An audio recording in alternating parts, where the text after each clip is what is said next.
तो वातावरण अगर हमें मिल जाए तो बहुत जल्दी हमारी प्रोग्रेस हो जाए, नाम जप में उन्नति हो जाए। पर आचरण और भोजन और संग, तीन का बड़ा महत्व है। आचरण, भोजन और अगर संग ठीक है तो हमारा नाम जप बढ़ता चला जाएगा।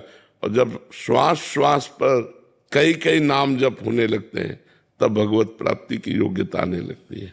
निरंतर हर श्वास में कई नाम जप, तो हमारा चित्त भगवान की तरफ आकर्षित होने लगता है। और जहां मन भगवान की तरफ आकर्षित हुआ फिर भजन स्वाभाविक होता है। अभी हमारा मन भोगों की तरफ आकर्षित है, भजन करना पड़ता है।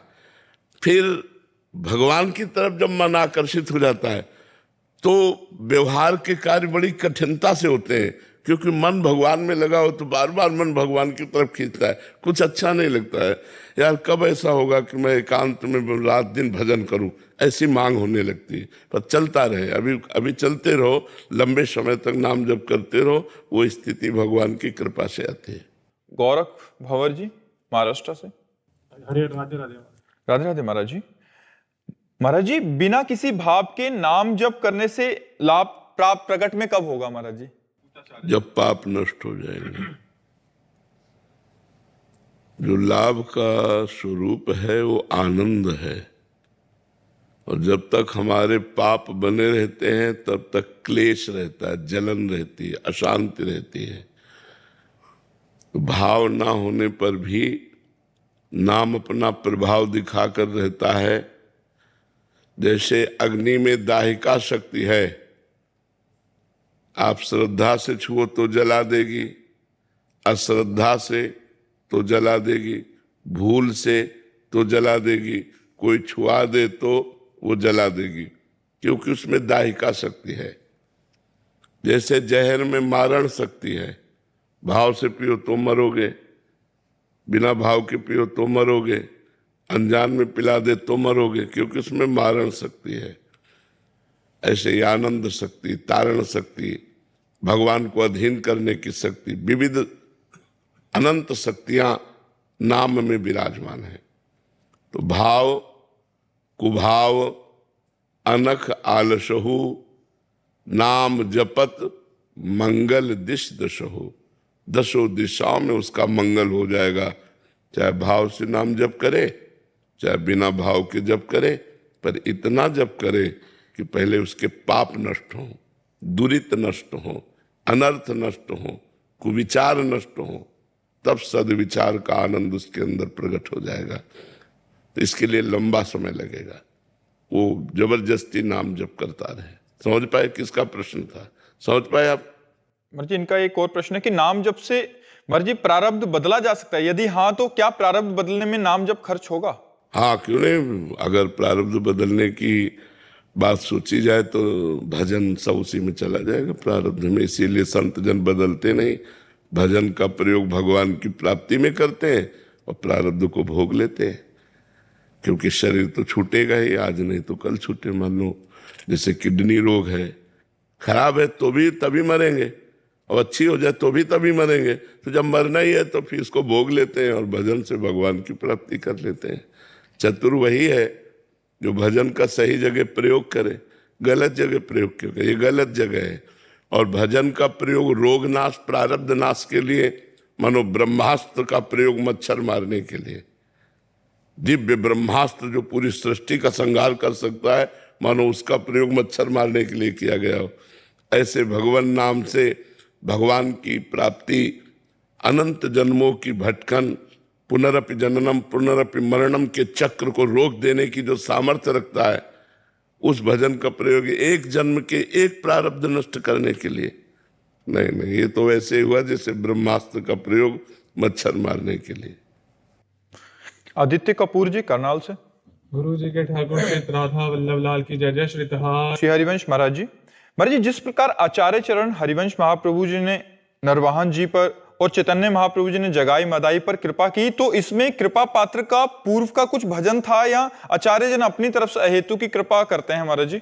आचार्य अपनी तरफ से कृपा करते हैं। उसमें जगाई मदाई या नरवाहन की प्रधानता नहीं, प्रधानता आचार्य कृपा की है।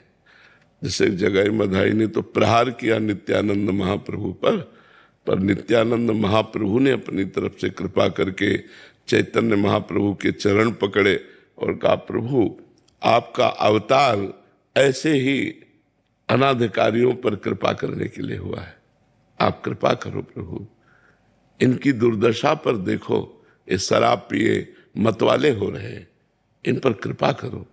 चैतन्य महाप्रभु ने कृपा की, उनकी वृत्ति बदली, उनके सारे पाप ले लिए और उनको महात्मा बना दिया। तो ये सिर्फ आचार्य कृपा से ही होता है। आचार्य अपनी तरफ से कृपा करते हैं। जैसे महात्मा बुद्ध ने अंगुली माल को, वो अंगुली में माला पहनता था मार मार के, उसकी बुद्धि को बदल दिया। तो बड़े बड़े महापुरुष जो आचार्य कोटि के हैं, भगवान के समान है या भगवान को प्राप्त हो गए हैं, वो ऐसे नीच पुरुषों पर दया करके भी महापुरुष बना देते हैं। ये उनकी महानता है, ये उनकी कृपा है, उनमें कोई अधिकार नहीं, ये उनकी अपनी तरफ से कृपा होती है।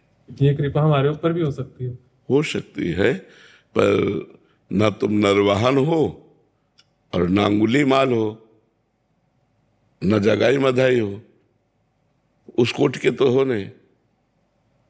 उस कोटि के हो और अवतार का समय हो तो आप पर भी कृपा हो सकती है, लेकिन न इस समय महाप्रभु का अवतार है और न तुम जगाई मधाई हो। तो हमको भजन करना चाहिए और ईमानदारी से भजन से कृपा बल को प्राप्त करके भगवान का साक्षात्कार करना चाहिए। प्रसून त्रिवेदी जी। श्री हरिवंश महाराज जी, जैसे कुछ ऐसे संत आए जिनकी करुणा से सभी निहाल हुए, जैसे परम पूजनीय भाई जी राधा बाबा जी महाराज, देवरा बाबा, नीम करोरी जी महाराज समेत कई महान संत इस अवधि में आप वृंदावन में विराजमान है। इस अवधि में तो क्या ये महान संत जन कल्याण के लिए हर कुछ वर्षों में आते रहते हैं, कुछ निश्चित काल रहता है, या इसमें क्या विधान रहता है? इसका कोई विधान नहीं है, ये भगवान के ऊपर है। कभी भी किसी भी संत के हृदय में बैठकर प्रकाशित हो जाते हैं, कभी किसी अपने निज जन को अवतार रूप में भेजते हैं, कारक पुरुषों को, जो मुक्त पुरुष हैं उनको भेजते हैं, जाओ और जगत का मंगल करो। जैसे आचार्य रूप में भगवान निम्बारकाचार्य, वल्लभाचार्य, शंकराचार्य जैसे बड़े बड़े महापुरुष, ये जीवन मुक्त महापुरुष हैं, ये कर्म बंधन मुक्त महापुरुष है, ये भगवान के निज स्वरूप है। इन्हें भगवान भेजते हैं या स्वयं भगवान समझ लो आए, स्वयं भगवान आचार्यों के रूप में आकर जगत का मंगल करते हैं। और भक्तों में भगवान प्रकाशित होते हैं। किसी भी भक्त के हृदय में भगवान प्रकाशित हुए, लाखों करोड़ों लोगों का उससे कल्याण हो गया। तो भक्त साधारण है, लेकिन उसमें असाधारण ज्ञान भगवान प्रकाशित कर दिए। भगवान उसके अंदर बैठ करके स्वयं सब आनंदमय कार्य करने लगते हैं, जीव का मंगल करने लगते हैं। किसी को छू दे, किसी को देख दे, किसी से बोल दे, उसका जीवन परिवर्तन हो गया। ये भगवान का प्रताप होता है। नाम जब से संपूर्ण कल्याण हो जाएगा। हाँ, नाम जब से संपूर्ण कल्याण जी। मुरारी झा जी मिथिला से। राधा वल्लभ श्री हरिवंश महाराज जी, सांसारिक हर एक विनाशशील वस्तु को भगवान की कृपा के सामने कैसे तुच्छ माने? मतलब उसी का महत्व बुद्धि ज्यादा लगती है भगवान से। कहने का भाव है कि कोई भी संसारिक पद, प्रतिष्ठा, मान सम्मान। गांव के बच्चे जो गुड़ बनाया जाता है ना, तो ऊपर पतोई निकलती है, उसे देहाती भाषा में पतोई कहते हैं। जो गन्ने के रस का मल होता है, वो जब निकाल दिया जाता है तो उसको चाटते हैं, आनंदित होते हैं। लेकिन उन्हीं को जब रबड़ी मिले तो उस गुड़ के पतोई की तरफ देखेंगे भी नहीं, क्योंकि रबड़ी का आनंद मिल गया ना। तो ऐसे जब भगवदानंद मिलेगा तब ये सब तुच्छ हो जाएंगे। अभी तो केवल सुना के हम त्यागते हैं, फिर जब हमें आनंद मिलता है तो सब तुच्छ लगते हैं। रुपया, पैसा, मान, प्रतिष्ठा, भोग सब। जैसे कोई बमन नहीं खाना चाहेगा, बमन मतलब समझते हो, उल्टी, बमन का तात्पर्य होता है उल्टी। ऐसे ही जब भगवदानंद मिलता है तो ब्रह्मादि के भोग सब, ये सब विष और उल्टी के समान लगते हैं। रमा विलास राम अनुरागी, तजत बमन जिम जन बड़भागी। कोई भगवान का बड़भागी जन लक्ष्मी के वैभव विलास को ऐसे त्याग देता है जैसे बमन ब्रह्मादिक के भोग सब विषम लागत ताहि, नारायण ब्रज चंद की लगन लगी है जाए। जिसे ब्रज चंद श्री कृष्ण चंद्र की प्राप्ति की लगन लग जाती है, उसको ब्रह्मा तक के भोग सब विष के समान दिखाई देने लगते हैं। ये तब जब लगन लगे, जब आनंद का अनुभव। अभी तो पहले पाप नष्ट होने दो, खूब नाम जप करो, पाप नष्ट हो, दुख नष्ट हो, चिंता भय शोक नष्ट हो, तब आनंद का उत्पन्न, जे भी आनंद उत्पन्न हुआ ये सब अपने आप छूट जाएंगे। चिंता करने की जरूरत नहीं, हमें चिंतन करने की जरूरत है। महाराज जैसे आप कहते हैं कि पाप और पुण्य दोनों भगवान प्राप्ति के लिए, तो हमसे क्या पुण्य होगा, लेकिन अगर थोड़ा सा भी अगर कुछ पुण्य होता है तो क्या उसको भगवान की भक्ति में खर्च कर सकते हैं जिसकी ना पुण्य बचे? पुण्य का जो प्रभाव है वो जब आपको कोई नमस्कार करेगा, आपके पैर छुएगा, आपकी बड़ाई करेगा, उसको चले जाएंगे। और नवीन पाप का जो प्रभाव है, जब हम आपकी कोई निंदा करेगा, अपमान करेगा, अवहेलना करेगा, तो वो नष्ट हो जाएंगे। और पूर्व पाप नाम जब से नष्ट हो गए तो सर्व पाप नष्ट, सर्व पुण्य नष्ट, और वो भगवान को प्राप्त हो जाता है। अब जैसे हम लोगों का भजन है, हम लोगों की साधना है, तो सब जगत मंगल के लिए है, हमारे लिए कुछ नहीं है। लोग प्रणाम कर रहे हैं, वस्त्र दे रहे हैं, भोजन दे रहे हैं संतों को, वो सब जगत मंगल के लिए जा रहा है। इसीलिए संतों को परोपकार का स्वरूप समझा गया है कि संत है, नदी है, वृक्ष है, पर्वत है, धरती है, ये सब परोपकार के लिए है, उनका जीवन परोपकार के लिए है। तो जब हम भजन करते हैं तो भजन के प्रभाव से पाप नष्ट हो जाते हैं, और सांसारिक सुख, नमस्कार, प्रणाम, इनके प्रभाव से पुण्य नष्ट हो जाते हैं। इतना जैसे भगवद आनंद एकदम मिला तो सारे सुकृत भस्म हो गए, आनंद के प्रभाव से सुकृत भस्म हो गए, और इतना विरह पैदा हुआ, अब जिया नहीं जा रहा, उससे सारे पाप नष्ट हो गए। पाप और पुण्य नष्ट होते हुए भगवत दर्शन का अधिकारी जी हो जाता है। यहाँ आने पे भी हमारे पुण्य नष्ट हो सकते हैं? नहीं, यहाँ आने से पुण्य बढ़ते हैं। हाँ, यहाँ आने से पुण्य बढ़ते हैं, और यहाँ आने से पुण्य नष्ट नहीं होते, पुण्य बढ़ते हैं, क्योंकि धाम आए हो ना, और यहाँ पाप नष्ट होते हैं। संत दरस जी में पातक तरई, संतों के दर्शन से पाप नष्ट होते हैं, पुण्य बढ़ते हैं, पुण्य नष्ट नहीं होते। और पुण्यवान ही भगवान की तरफ चल पाता है। पापी पुरुष तो पापवंत कर सहज स्वभाव, भजन मोर ते भाव न काऊ। पापी पुरुष को तो यहाँ आना ही नहीं हो सकता, कोई न कोई पुण्य उसका साथ देता है। पुण्य पुंज बिन मिले ही न संता, जब तक पुण्य एकत्रित नहीं होते तब तक संतों का दर्शन नहीं होता है। ललिता गुप्ता जी। राधा वल्लभ श्री हरिवंश। श्री हरिवंश महाराज जी। महाराज जी, भक्ति और अहंकार में अंतर कैसे पहचाने कि हम में भक्ति है या उसका हम अहंकार तो नहीं कर रहे? भक्ति का अहंकार हो तो कोई परेशानी नहीं। भक्ति का तात्पर्य होता है भगवान से अपने संबंध को स्वीकृत करना जो है, तो ऐसा अभिमान तो हमें बने रहना चाहिए। ऐसा अभिमान जाय जन भोरे, मैं सेवक रघुपति पति मोरे। मेरे भगवान स्वामी हैं, मैं उनका दास हूँ, ये अभिमान तो बना रहना चाहिए। अभिमान निंदनीय है जो प्रकृति के साथ है, जैसे हम विद्वान, हम धनवान, हम रूपवान, हम कुलवान, आदि आदि आदि। या ये अभिमान मैं बड़ा भजनानंदी, ये नहीं। महाराज जी, शायद भक्ति का जो दिखावा हो जाता है कि मैं तो भगत हूं और मैं इतनी माला कर रहा हूं, ये अहंकार। नहीं, ऐसा नहीं होना चाहिए। क्योंकि आप जो भजन कर रहे हैं, आप जो भक्ति कर रहे हैं, वो भगवान की कृपा से हो रहा है, आपके अभिमान से करने से थोड़ी हो रहा है। नहीं, सब कर ले भजन, आपके ऊपर भगवान की कृपा है, आपको ऐसा सोचना चाहिए। मलिन अभिमान नहीं धारण करना चाहिए।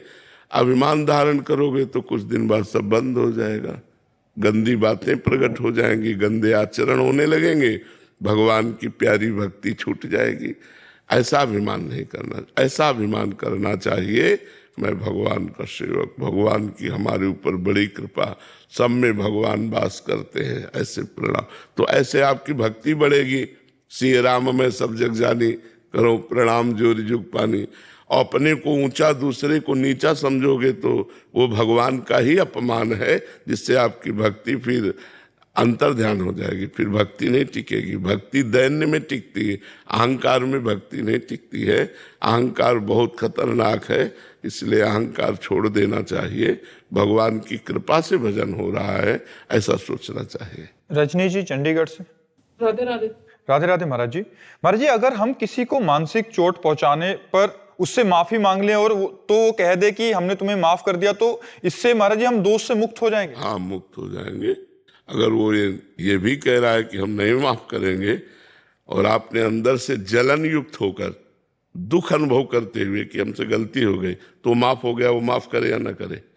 मान लो कोई द्वेषी पुरुष है, कोई बहुत ही दुष्ट स्वभाव का है, अब उसने कह दिया हम नहीं माफ करेंगे, आप दुखी बने रहो। नहीं नहीं, आपने दुख प्रकट किया कि हमसे गलती हो गई, अब आप क्षमा कर दीजिए, और वो कहता मैं नहीं क्षमा करूंगा, तो अब दोबारा कहने की जरूरत नहीं, वो क्षमा हो गया।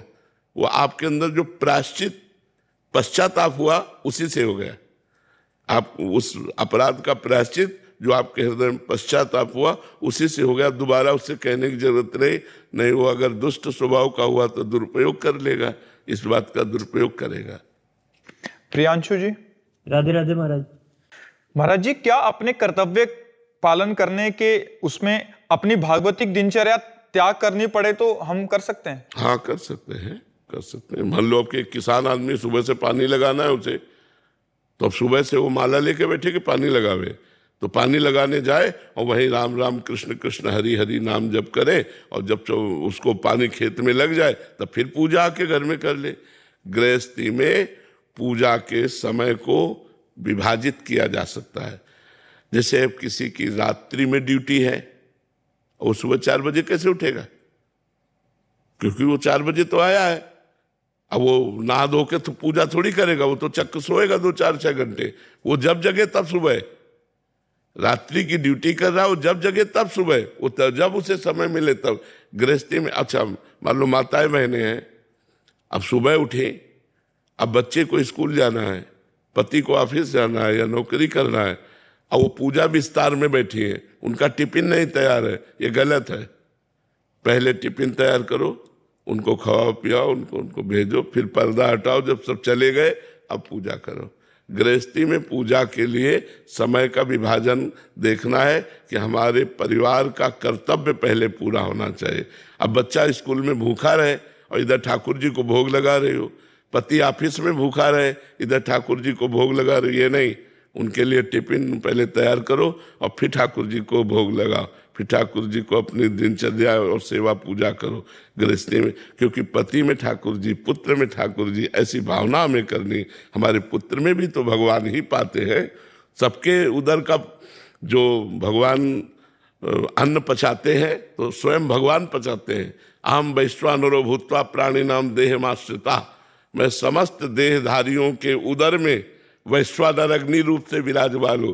तो भगवान ही तो अन्न पचाते हैं, तो भगवान ही पाते हैं। तो सब में भगवत भाव करके पहले ऐसे व्यवस्था। तो अपने कर्तव्य कर्म का पालन करते समय उसे भी भक्ति समझे और भगवान का नाम जप करते हुए अपने कार्य को करे, और फिर जब समय मिल जाए तब पूजा करे। तो गृहस्थी में ऐसे चलना चाहिए। धीरज जी। राधे राधे। राधे राधे महाराज जी। महाराज जी, आप कह रहे हैं कि आप एक स्कूल के शिक्षक और प्राध्यापक हैं, उसके तौर पे अपने कार्यस्थल पर आत्मसम्मान और इज्जत की कामना करना उसी तरह निंदनीय है जिस प्रकार काम और क्रोध और वासना आदि है? नहीं, अपने पद का गौरव रखना, जैसे आप गुरु पद पे हैं तो उसकी ये उचित है, यह अनुचित नहीं है। ये काम क्रोधादि दोषों जैसा नहीं है, पर इसका अभिमान रख करके हम व्यवहार में नहीं बरत सकते। इसका गौरव की रक्षा करनी है, पर इसका हम अभिमान रख करके कि हम सब जगह व्यवहार अभिमान युक्त ना करें, अपने छात्रों के सामने इसके गौरव की रक्षा करें, मर्यादा इसकी बनाए रखें कि आप गुरु हैं, आप शिक्षक हैं, आपके द्वारा हजारों विद्यार्थियों का जीवन उन्नतिशील होता है, ये बनाए रखना, ये दोष नहीं है। गौरांग दीक्षित जी। राधे राधे महाराज जी। महाराज जी, जो धर्म की बात नहीं जानता, शास्त्रों का अध्ययन भी नहीं किया, उसे किस प्रकार का जीवन जीना चाहिए? अरे वो खुद, अब उसको किस प्रकार का, अगर आदेशानुसार जीवन जिए तब तो फिर क्या कहना, वो तो मनोनुकूल जीवन जीता है, उससे मतलब क्या है, वो दुर्गति को प्राप्त होगा। जो ना धर्म की बातें जानता है, न शास्त्र की बातें जानता है, न संतों की बातें जानता है, तो वो तो राक्षसी जीवन जिएगा, आसुरी जीवन जिएगा। तो जो धर्म नहीं जानते, शास्त्र नहीं जानते, वो सुबह से शाम तक बेईमानी, धन कमाना, व्यसन करना, व्यभिचार करना, यही उनके दिमाग में रहते हैं। कोई महाराज जी जैसे कोई डंडे आचरण चल रहा है और पाप से डंडा मारा है, महाराज जी तब भी उन्नति को प्राप्त होता है। तो उन्नति इसे तुम कहते हो क्या? किसी को 4 आदमी 2 हाथ पकड़ के 2 पैर पकड़ के 8वें खंड में ले जा रहे हो और सोच रहा है क्या यार मजे है कि न सीढ़ी से जाना पड़ रहा है, न लिफ्ट से जाना पड़ रहा है, और वो ऊंचाई पे चढ़ रहा है, तो वहां से वो पटकने के लिए लिया जा रहा है। समझ रहे हो? ये पापी लोग ऊंचाई पर जाकर पटके बल्ब 0 वाट का है, 100 वाट का प्रकाश दिखाने लगे तो जानो फ्यूज होने वाला है। तो ये फ्यूज होने वाले लोग हैं जो पापाचरण करके पुण्य के बल से उन्नति को प्राप्त हो रहे हैं। ये ऐसे बल्ब की तरह, हाइलोजन की तरह जलेंगे और फ्यूज हो जाएंगे। और धर्मात्मा आदमी दीपक की तरह जलता और जलता रहता है। महाराज जी ऐसे पूजा पाठ चालू किया है तो महाराज जी ट्रस्ट आने लगते हैं, उठाने लगते हैं, बीमारी ज्यादा बढ़ने लग जाती है। ऐसे पूजा पाठ से बीमारी बढ़ती है। हमारा प्रारब्ध होता है। अगर हम सही बात नहीं जाएगी तो गलत मैसेज जाएगा ना, कि पूजा पाठ से बीमारी बढ़ती नहीं, बीमारी कटती है, बीमारी नष्ट होती है।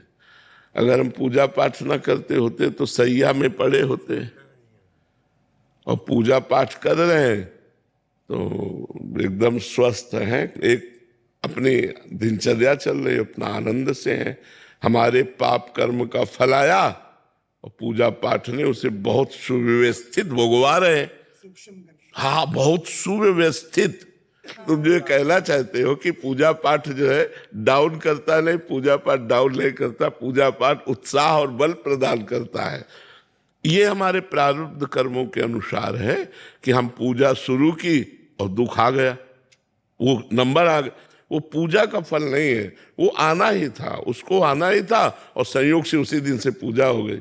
तो इसलिए कुछ लोगों की मान्यताएं ऐसी बन जाती हैं कि क्योंकि वो संयोग बन गया ना, उनको ऐसा नहीं, भजन दुख नहीं प्रदान करता, भजन सुख प्रदान और परम सुख प्रदान करता। महाराज जी एक शिष्य आए थे, वो आपके वो कह रहे थे कि जब भी मैं वृंदावन आता मेरा कभी हाथ टूटता है, कभी पैर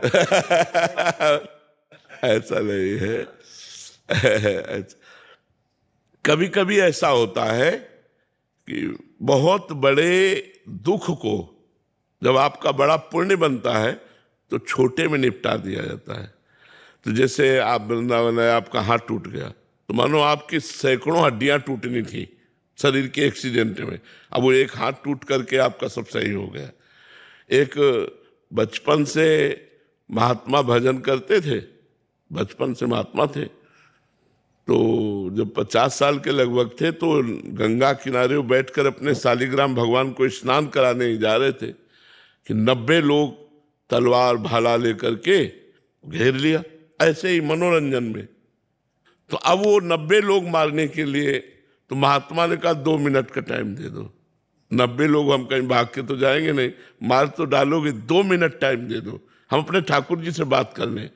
तो हृदय से ठाकुर जी से कहा, प्रभु बचपन से हमें याद नहीं कि हमने किसी चींटी को मारा हो, बाबा जी हैं, और ये 90 लोग भाला और तलवार से मुझे मारना चाहते हैं, क्या ये न्याय है? तो भगवान ने कहा कि तुमने 90 जीवों की हत्या की थी, तुम्हें 90 बार जन्म लेना पड़ता और 90 बार मरना पड़ता, तो ये 90 एक साथ में मारेंगे, तुम हमारे ध्यान में बैठ जाओ, तुम्हें कष्ट नहीं होगा, एक साथ मारेंगे तुम मुक्त हो जाओगे। तो अब भगवान के विधान को जानना बड़ा कठिन है। 90 बार जन्म लेना, 90 बार मरना, उसे एक ही जन्म में एक ही बार में काट रहे। अब अवश्य में भोक्तव्यम कृतम कर्म शुभाशुभम, जो हमने शुभ अशुभ कर्म किए तो भोगना ही पड़ेगा। इसलिए हमें भगवान या पूजा पर दोष ना देकर अपने कर्मों को भोगते हुए पूजा और भजन बढ़ाते रहना चाहिए। कल्पना जी वृंदावन से। राधे राधे महाराज जी। महाराज जी आपके चरणों में कोटि कोटि प्रणाम। महाराज जी एक भाव में अधिक समय तक नहीं टिक पाते, कभी सोचती हूँ कि नाम जप करूं, कभी लगता है मंत्र जप करूं, कभी लगता है जल्दी जल्दी करूं, कभी लगता है धीरे धीरे करूं, तो महाराज जी इसका सही तरीका? अच्छा है, अच्छा है, इसे अभ्यास कहते हैं। कभी नाम जप करूं, मन नहीं लग रहा, मंत्र जप करो, मन नहीं लग रहा, वाणी पाठ करो, मन नहीं लग रहा, सत्संग सुनो, मन नहीं लग रहा, सो जाओ, पर कोई गलत आचरण मत करो। इसे भगवत अभ्यास कहते हैं। हम थोड़ी देर पूजा करके, थोड़ी देर नाम जप करके, थोड़ी देर पाठ करके, थोड़ी देर सत्संग सुनकर अपने मन को भगवान में लगाते हैं, और जब मन भगवान में लग जाता है तब फिर ये बात नहीं होती। तो अगर पद चिंतन चल रहा है तो कई घंटे पद चिंतन चल रहा है, नाम चल रहा है तो कई घंटे लगातार नाम चल रहा है, भगवान की रूप माधुरी सामने आए, ध्यान चल रहा है, कई घंटे ध्यान चल रहा है, उसी ध्यान में मगन है, प्रेम मगन है। ये जब तक अभ्यास हमारा सिद्ध नहीं हो जाता तब तक एक रस स्थिति नहीं रहती, साधक की एक रस स्थिति नहीं रहती, सिद्ध महापुरुष की एक रस स्थिति रहती है।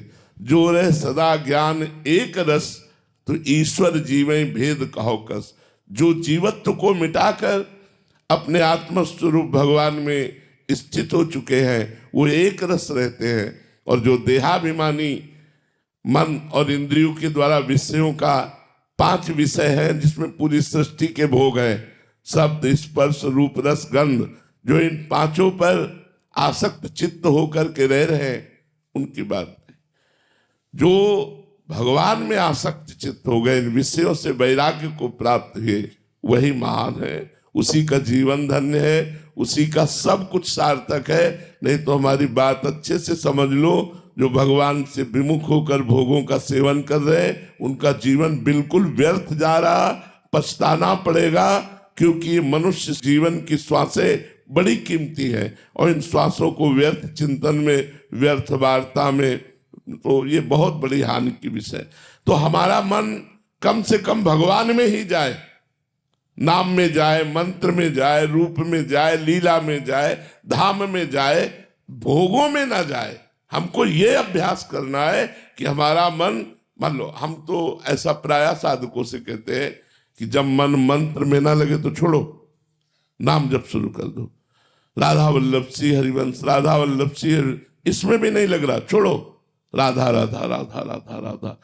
इसमें भी नहीं लग रहा तो कीर्तन करो, कीर्तन में नहीं लग रहा तो वाणी जी का पाठ करो, वाणी जी का पाठ में भी मन नहीं लगा तो सत्संग सुनो, सत्संग में भी तो अगर आसपास कोई मित्र वैष्णव है तो उनके पास बैठ जाओ, नहीं तो सो जाओ, पर गलत कार्य मत करो। भजन एक रस आगे चलकर होगा, अभी ऐसा अभ्यास करते रहो। दिव्यांशु जी। राधे राधे महाराज जी। महाराज जी क्या मन में जो दूसरों के प्रति दोष दर्शन होता है, क्या उसे भी ग्रंथों में पाप माना गया है, या इस दोष दर्शन को शून्य की ओर ले जाने की क्या विधि है? जी, हमारा मन जब किसी के दोष दर्शन करता है तो मलिन हो जाता है। हमें नहीं करना चाहिए दोष दर्शन, क्योंकि यदि हम दोषी ना हो तो दूसरों को दोष दर्शन देखने की वृत्ति, अपने मन को हम छूट दें, तो हमारा मन ही गंदा है, तो दूसरे का क्या देखे? हमारा ही मन नहीं साफ है तो दूसरे का क्या? जो दोषी है वही दोष देखता है, जो निर्दोष है वो कभी दोष देख ही नहीं सकता है। तो हम दोषी है ना, तभी तो हमें दोष दिखाई देते, तो हमें लौट आना चाहिए अपने हृदय में। बुरा जो देखन में चला, बुरा न मिलिया कोई, जो दिल खोजू आपनो तो हमसे बुरा लग। तो इसलिए हम अपने को सुधारें, अपने दोषों को देखें, अपनी गलतियों का मार्जन करें। दूसरे में यदि गलती दिखाई दे तो भगवान से प्रार्थना करें, प्रभु इसको बुद्धि प्रदान कीजिए, विवेक प्रदान कीजिए, जिससे ये गलत आचरण ना करे, ना कि हम उसकी निंदा या घृणा या नफरत। जैसे कोई शराबी आदमी है, ये दोष है शराब पीना, लेकिन हम उससे घृणा न करे, नफरत न करे। अगर वो शराब छोड़ देगा तो एक अच्छा आदमी बन जाएगा। तो हमें भगवान से प्रार्थना करनी है, उससे प्रार्थना करनी है कि आप शराब छोड़ दीजिए, आप गलत आचरण छोड़ दीजिए। तो यदि हमारा कोई मित्र है, हमारे को दोष दर्शन हो रहा है, तो हम उससे प्रार्थना कर सकते हैं कि अगर आप ये दोष छोड़ दें तो आप बहुत अच्छे हो जाएं। लेकिन ये ना करके उसके पीछे 4 लोगों से उसकी निंदा करने लगे, ये अब हमारी हानि हो जाएगी, इसमें हमारा पतन हो जाएगा। तो जहां हम दोष दर्शन कर रहे हैं वो कोई क्रिया होगी ना। जहां दोष दर्शन कर रहे हैं वो कोई क्रिया होगी, लेकिन उसका कारण तत्व कौन है? परमात्मा। कारण श्री हरिवंश वनम। यदि हम कारण तत्व पर दृष्टि रखें कि ये बेचारा क्या, उस पर ब्रह्म परमात्मा की त्रिगुण माया से पीड़ित होकर ये सतरज तम में विचर रहा है, इससे कुछ भी हो सकता है। तो हम अगर कारण तत्व पर स्थित हो जाए तो दोष दर्शन नहीं करेंगे। जैसे हीटर गर्म हवा फेंकता है, एसी ठंडी हवा फेंकती है, लेकिन दोनों का कारण क्या है? बिजली। वो तो एक है ना, बिजली तो दोनों की एक है ना। ऐसे ही बुरा आदमी और भला आदमी, दोनों की क्रियाएं हैं, लेकिन दोनों का कारण एक परमात्मा है। जो कारण पर दृष्टि रखता है वो क्रियाओं पर दोष दर्शन नहीं करता, और जो क्रियाओं पर दोष दर्शन करता है वो कारण तत्व पर दृष्टि नहीं रखता। इसलिए हमें सब में भगवान की उपस्थिति मानकर प्रणाम करना चाहिए। सिय राम में सब जग जानी, करो प्रणाम जोर जुग पानी। ना कि दोष दर्शन करना चाहिए। दोष दर्शन करना, दोष श्रवण करना, दोष वर्णन करना, ये तीनों जीव को पतन के मार्ग में ले जाते हैं, उनका नाश कर देते हैं। इसलिए किसी के दोष ना देखो, अगर दिखाई दे तो भगवान से प्रार्थना करो कि मेरी दृष्टि ठीक करो और इसके दोष ठीक करो, और प्रार्थना करो कि नाथ आप सब जगह सबके हृदय में विहार करने वाले हृदय विहारी हो। प्रभु ऐसा मैं अनुभव करूं, किसी के दोष दर्शन न करूं। Squadron commander Dharmendra Singh ji, leader Delhi से। राधे राधे महाराज जी।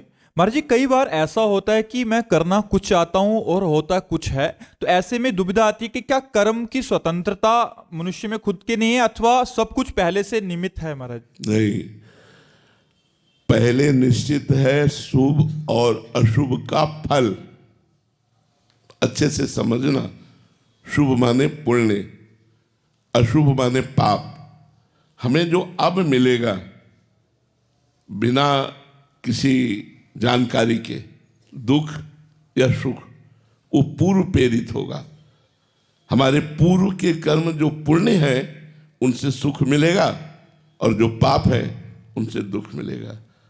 जैसे आप बहुत अच्छी पढ़ाई किए, डिग्री आपके हाथ में है, लेकिन आपको अच्छी नौकरी नहीं मिली, आप विफल रहे, उसका कारण आपका प्रारब्ध है।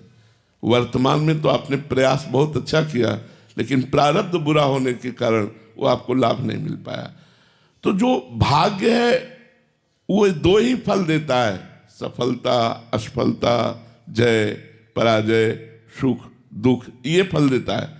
लेकिन वर्तमान का जो कर्म हमें करना है उसे भाग्य पर नहीं, उसे शास्त्र पर निर्धारित किया गया है। तस्मात् शास्त्रम प्रमाणम ते कार्या अकार्यो व्यवस्थितो। तुम्हें क्या करना चाहिए, क्या नहीं करना चाहिए, ये शास्त्र प्रमाणित होना चाहिए। शास्त्र आज्ञा करता है वही धर्म है, जिसको निषेध करता है वही अधर्म है। तो हम अपनी मनमानी आचरण न करें। अगर शास्त्र आज्ञा का पता नहीं तो हम सत्संग सुने, सत्संग से पता चल जाएगा कि हमें क्या करना चाहिए, क्या नहीं करना चाहिए।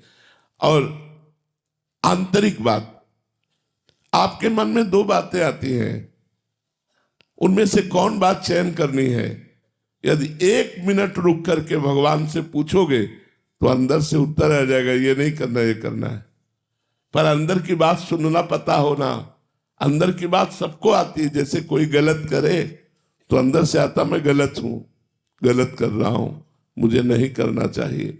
पर हम अंदर की बात ना सुनकर, अपने हृदय की बात ना सुनकर मन की बात सुन लेते हैं और उसके अनुसार आचरण कर लेते हैं।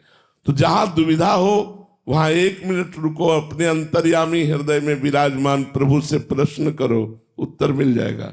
अगर ऐसा नहीं तो फिर महतजनों से प्रश्न करो कि ये 2 कार्य हैं, इनमें से कौन करना चाहिए, तो वो उत्तर दे देंगे। तो शास्त्र और संतजन महापुरुषों की वाणी के अनुसार ही कर्म किया जाए तो वो धर्म होता है, और उसके विरुद्ध किया जाए तो अधर्म हो जाता है। मनी कालरा जी दिल्ली से। राधे राधे महाराज जी। महाराज जी, जब हम किसी को कुछ दान या सहयोग करते हैं और उसका वो दुरुपयोग करता है तो क्या उसका फल हमें भी भोगना पड़ता है? जी, क्योंकि अगर हम नहीं देते तो वो दुरुपयोगी ना होगा। भोगना पड़ता है।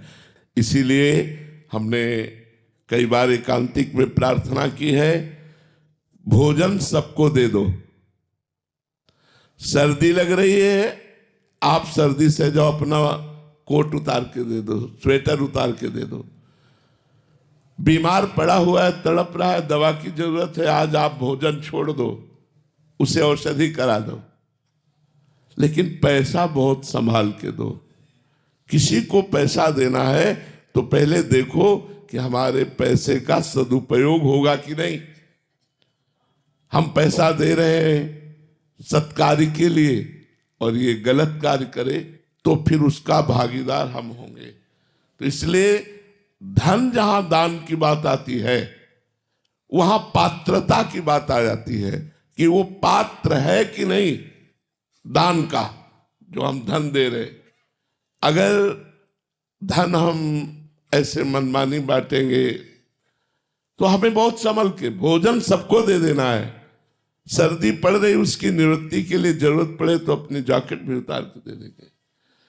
आज हम नई सब्जी बनाएंगे लेकिन जो सब्जी के पैसे हम किसी को दवा में दे देंगे, ऐसा तो मानते हैं। या आपके पास वास्तविक धन धर्म के द्वारा कमाया हुआ है तो आप गौ सेवा, संत सेवा, अस्पताल आदि, ये बहुत सी ऐसी जगह हैं जहां आप अपने धन का सदुपयोग कर सकते हैं। हम अपने अर्थ को बहुत पात्रता देख करके दे, नहीं तो यदि अपात्र को धन देंगे और वो उसका दुरुपयोग करेगा तो आपकी भी दुर्गति निश्चित है, क्योंकि वो आपके धन के द्वारा किया गया है। महाराज जी, दान लेने वाले के बारे में अगर हम पूछते हैं तो कि कोई ऐसा कि किसी एक कार्य को दिखा के कि गौ हम सेवा करेंगे, फिर हमें पाप नहीं लगेगा, फिर उसको लगेगा। हाँ, फिर उसको लगेगा, क्योंकि हम गौ सेवा के निमित्त उसको दे रहे हैं और उसने स्वीकार किया, इसके बाद वो गलत आचरण करता है तो दुर्गति उसकी होगी, आपकी नहीं। लेकिन आप ऐसे जो बांटे, फिर वो हम आपको, आपने कहा कि हम 50 आदमियों की फ्री सेवा करते हैं, हमने दे दिया और आप वो पूरे पैसे के जाके गंदे आचरण किए तो नरक आप भोगोगे, वो नहीं, उसको पुण्य मिलेगा, उसको आपके सारे पुण्य मिलेंगे और आपको दुर्गति भोगनी पड़ेगी। पात्रता देखकर जहां समझ में आ रहा है वहां, फिर इसके बाद अगर वो करता है तो उस कर्ता को भोगना पड़ेगा। गौशाला है, बिल्कुल जरूर दे दो। हम तो भारतवासियों से प्रार्थना करेंगे कि आज हमारी जो गौओं की दुर्दशा है उस पर दया करें। धर्म है हमारा गौ रक्षा करना। बहुत सी गौएं आवारा घूम रही और बड़ा उनके साथ अत्याचार भी होता है। अब उनको भूख लगी, किसी के भी खेत, किसी के भी दरद, ईंट पत्थर ऐसे मार, तो अगर हम 4 लोग मिलकर गौशाला खोल ले, नहीं खोल सकते तो हम 100 रुपया महीना निकाल ले, किसी गौशाला में भेज दे तो गौओं की सेवा बन जाएगी, संत सेवा बन जाएगी, मरीजों की सेवा बन। यही है धर्म के कार्य। धर्म के कार्यों में सो धन धन्य प्रथम गति जाकी, वो धन धन्य है जो भगवान के कार्य में लगता है, भगवत कार्यों में लगता है। सो धन धन्य प्रथम गति जाकी। तो धन में पात्र और अपात्रता का विचार जरूर करना चाहिए। धन देने में, भोजन, औषधि और वस्त्र देने में कोई बात नहीं। मुकेश जी, ममता जी, कैलिफोर्निया से। राधे राधे महाराज जी। महाराज जी, हमारे जीवन में आपका सत्संग सुनने के बाद बहुत सा अच्छा बदलाव आया है। हम दोनों आपका शुक्रगुजार करते हैं। महाराज जी, जब बुद्धि में बैठ जाए कि इस दुनिया में सब नकली है, कुछ रहने वाला नहीं है, यहाँ से कब चले जाएं कुछ पता नहीं है, भगवान अंदर छुपे बैठे हैं, महाराज जी कुछ समझ नहीं आ रहा, क्या करें ऐसी स्थिति हो जाए तो आंतरिक? तो हमको भी तो नाटक में सम्मिलित किया गया है। बाहर ये जो नाटक हो रहा है तो हमको भी तो सम्मिलित किया गया है। हम किसी के भाई हैं, किसी के पति हैं, किसी के पुत्र हैं, हम किसी की बहन हैं, किसी की बेटी हैं, किसी की पत्नी है, किसी की माँ है। तो हमारा रोल है ना, हमारा स्वांग है ना। तो इस नकली संसार में हमको भी नाटक की तरह ही अपने किरदार का सही ढंग से निर्वाह करना है। जो हमें स्वांग मिला है, पिता का स्वांग मिला है, तो ठीक पिता का स्वांग पूरा कीजिए। भाई का स्वांग मिला है, बहन का, पत्नी का, जिसका जो स्वांग मिला है वो स्वांग कीजिए, अंदर से नाम जप कीजिए। इसे ममता रहित, लगाव रहित नाटक की तरह कीजिए, आप जीवन मुक्त हो जाएंगे। महाराज जी, हमारा रोल इतना परफेक्ट हो जाता है कि हम उसी में घुस जाते हैं। ये रोल परफेक्ट नहीं हुआ। परफेक्ट रोल ये होता है कि हमें पता रहे मैं कौन हूं, सामने देखने वाला हमारे रोल में घुस जाए, सामने देखने वाला हमारे रोल से प्रभावित हो जाए। एक दिन एक नौटंकी चल रही थी, उसमें जो अंग्रेज का रोल कर रहा था भारतीय नारी के साथ गलत व्यवहार का, तो एक भारतीय नेता बैठे थे, उन्होंने जूता वहीं से मारा। वो जूता लिया और प्रसन्न होकर बोला, आज मेरा रोल साचा हुआ, आज मेरा रोल साचा हुआ। जो सामने वाले को प्रभावित करके रोल में एकदम घुसेड़ दिया, पूरी चित्तवृत्ति रोल में घुस गई और वो आवेश में आ गए कि हमारे भारत की नारी को ऐसा कैसे। रोल ठीक क्या, सामने वाला हमारे रोल से बिल्कुल प्रभावित हो जाए और हम बिल्कुल लगाव रहित, बिल्कुल लगाव रहित। जैसे वो रानी थोड़ी देर के लिए बना तो चलता, 2 घंटा के लिए रानी बनाओ, उसको पता है। ऐसे ही मुझे पता है मैं भगवान का हूं, लेकिन मुझे थोड़ी देर के लिए संसार का रोल मिला है। जो रोल मिला है उसका मैं सांगोपांग निर्वाह करता हूं। यही तो ज्ञानी पुरुष का कार्य है। ज्ञानी पुरुष ज्ञान हो जाने पर संसार को छोड़ के थोड़ी भाग जाता है। जनक जी परम ज्ञानी है, राजा हैं, पूरे राज्य को देख रहे हैं, पत्नी पुत्र व्यवहार को देख रहे हैं, पर वो देख रहे हैं नाटक की तरह और हम देख रहे हैं सत्य की तरह। भगवान नाटक दिखाई देता है और संसार सत्य दिखाई देता है, और जो भजन करते हैं उन्हें भगवान सत्य दिखाई देते हैं, संसार नाटक। जगन नाटक वैभवा, उमा कहो मैं अनुभव अपना, सत हरि भजन जगत सब सपना।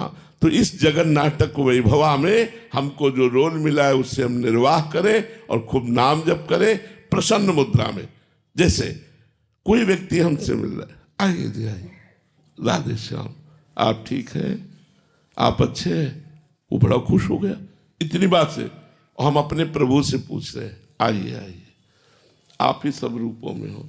और हम मृदु वचन बोले, सुख देने वाले वचन बोले, हमारा रोल सही हो गया। बहुत चढ़ा ली, कटु वचन, हमारा रोल गलत हो गया। जो हमें स्वांग मिला है हम ठीक वैसा स्वांग करें तो हमारा परम कल्याण हो जाएगा। इसमें ये नहीं कि भजन करने वाले कहीं भाग के चले जाते हैं, भजन करने वाले तो कोई कर्तव्य कर्म नहीं करते। आप क्या समझते हो, भजन करने वाले जितना कर्तव्य का कर्म का पालन करते हैं उतना और कोई करता ही नहीं है।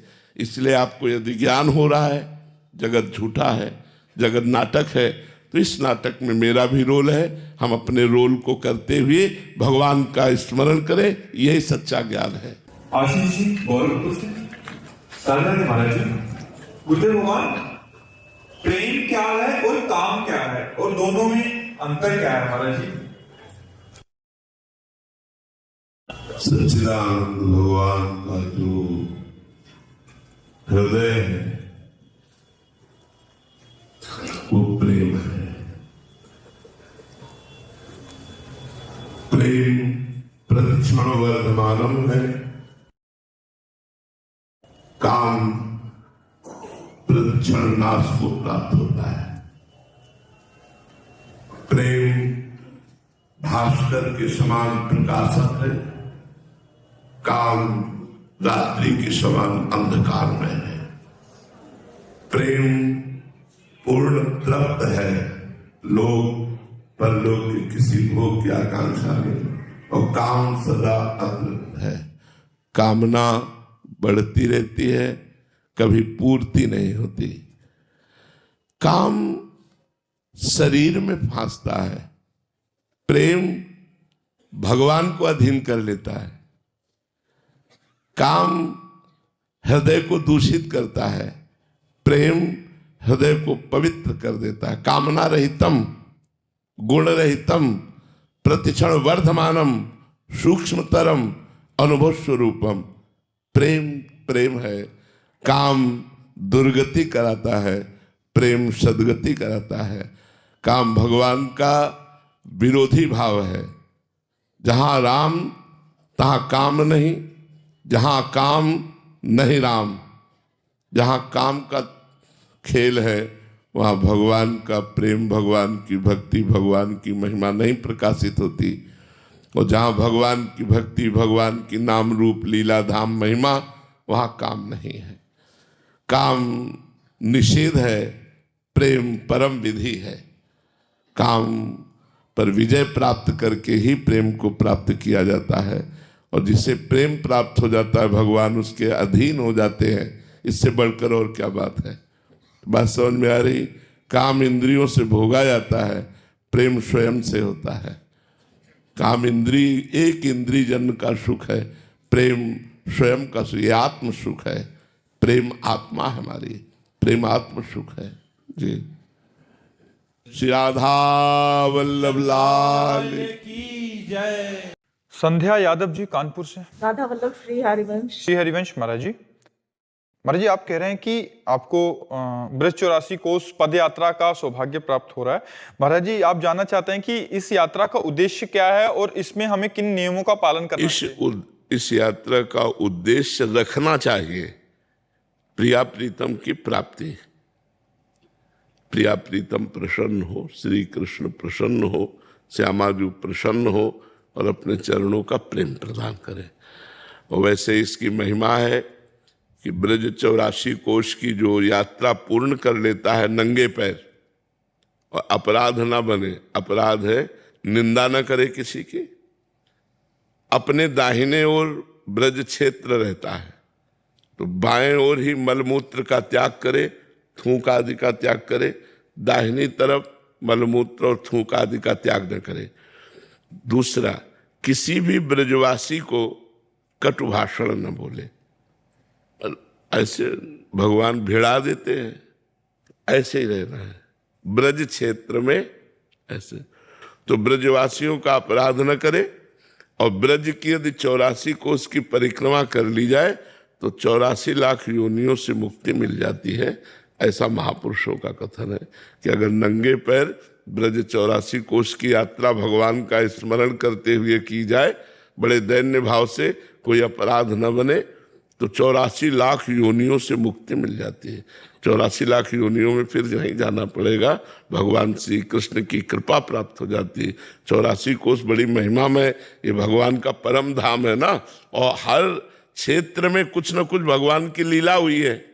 84 कोस में कोई न कोई भगवान की दिव्य लीलाएं हुई हैं। कहीं भगवान ने कोई लीला की, कहीं कोई लीला की। पूरा ब्रज 84 कोस हमारे श्री कृष्ण का लीला क्षेत्र है। और इसकी परिक्रमा करने का फल है 84 लाख योनियों से मुक्ति मिल जाना। गाड़ी से नहीं, परिक्रमा तो पैदल होती, प्रदक्षिणा तो नंगे पैर मानी जाती है। देखो, जो अनुष्ठान है उसको उसी पद्धति से करें।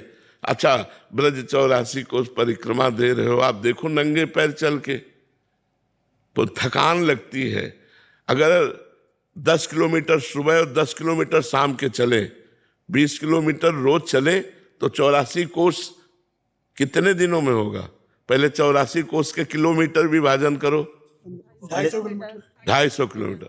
तो अगर 15 दूनी 30, लगभग 15 दिन, 15 दिन तो अब समझो 15 दिन बराबर ब्रज का। और ब्रजवासियों के कहीं न कहीं टुकड़े मिलते हैं। ब्रजवासियों की कृपा और ब्रज क्षेत्र में भगवान की तीर्थ स्थलियों के दर्शन नंगे पैर बड़ा श्रम पूर्वक है, कोई ऐसे सहज थोड़ी हो जाती है। पद यात्रा करते हैं तो मधुकरी मांग के। हाँ, ये सब पवित्र का। तो ब्रज 84 कोस की परिक्रमा महामहिम है। अपने लोग सब नंगे पैर किए हैं और जहां रास्ते वहां कांटे थोड़ी बिछे, और थोड़ा कंकड़ चुभे, थोड़ा कांटे भी लगे तो अच्छा रहेगा, पाप नष्ट होंगे। तो तभी हमने कहा अनुष्ठान पद्धति से यदि अनुष्ठान करो तो 84 लाख योनियों से मुक्ति मिल जाएगी ब्रज 84 कोष की परिक्रमा मात्र से। हमें 7 दिन में कर ली थी महाराज। हाँ, तो अब जिनकी बहादुरी है भाई, जो अच्छा चल लेते हैं तो अब मान लो 40-50 किलोमीटर 40 किलोमीटर चल ले तो 7 दिन में कितना, 7 तरीक कहे 7 चौक 28, मतलब 40 किलोमीटर लगभग, 40 किलोमीटर लगभग रोज चले। तो अब भाई बहादुर आदमी के काम है। अपने लोग तो 10 किलोमीटर सुबह चलते थे और 10 किलोमीटर शाम के चलते थे, तो 13-14 दिन में पूरी हो गई थी। ठाकुर जी के आने के हमारे संकेत मिलते हैं कोई, फिर जो मिलना हो ठाकुर जी की कृपा करें कभी, उनके पहले कोई संकेत मिलता है? ठाकुर जी तो वृंदावन में है ही, प्रिया प्रीतम है, लेकिन सबको नहीं। जिनके हृदय में प्रकट होना होता है वो निरंतर भजन और रुदन चलता है और एक आनंद की अनुभूति होती है। मन अति हरस जनाव न तेहि आज देखियो परम स्नेही। मन अति हरस जनाव न तेहि आज देखियो परम स्नेही। वो हृदय में आज प्रभु मिलेंगे, आज प्रभु मिलेंगे, वो ऐसा लगन लग जाए तो प्रभु आने वाले, उसके हृदय में प्रकाशित होने वाले। सबको नहीं, उस भजन करने वाले को उसके हृदय में आनंद की अनुभूति ऐसी होने लगती है जैसे सूर्य उदय होने के पहले ही अंधकार नष्ट हो जाता है। ऐसे भगवान के साक्षात्कार के दर्शन करने के पहले ही काम क्रोध लोभ मोह मद ये सब अंधकार नष्ट हो जाता है। हृदय शांत और शीतल, विनयी, नम्र, सब भागवतिक दैवी संपदा आ जाती है। तब वो भगवान के दर्शन का अधिकारी होता है।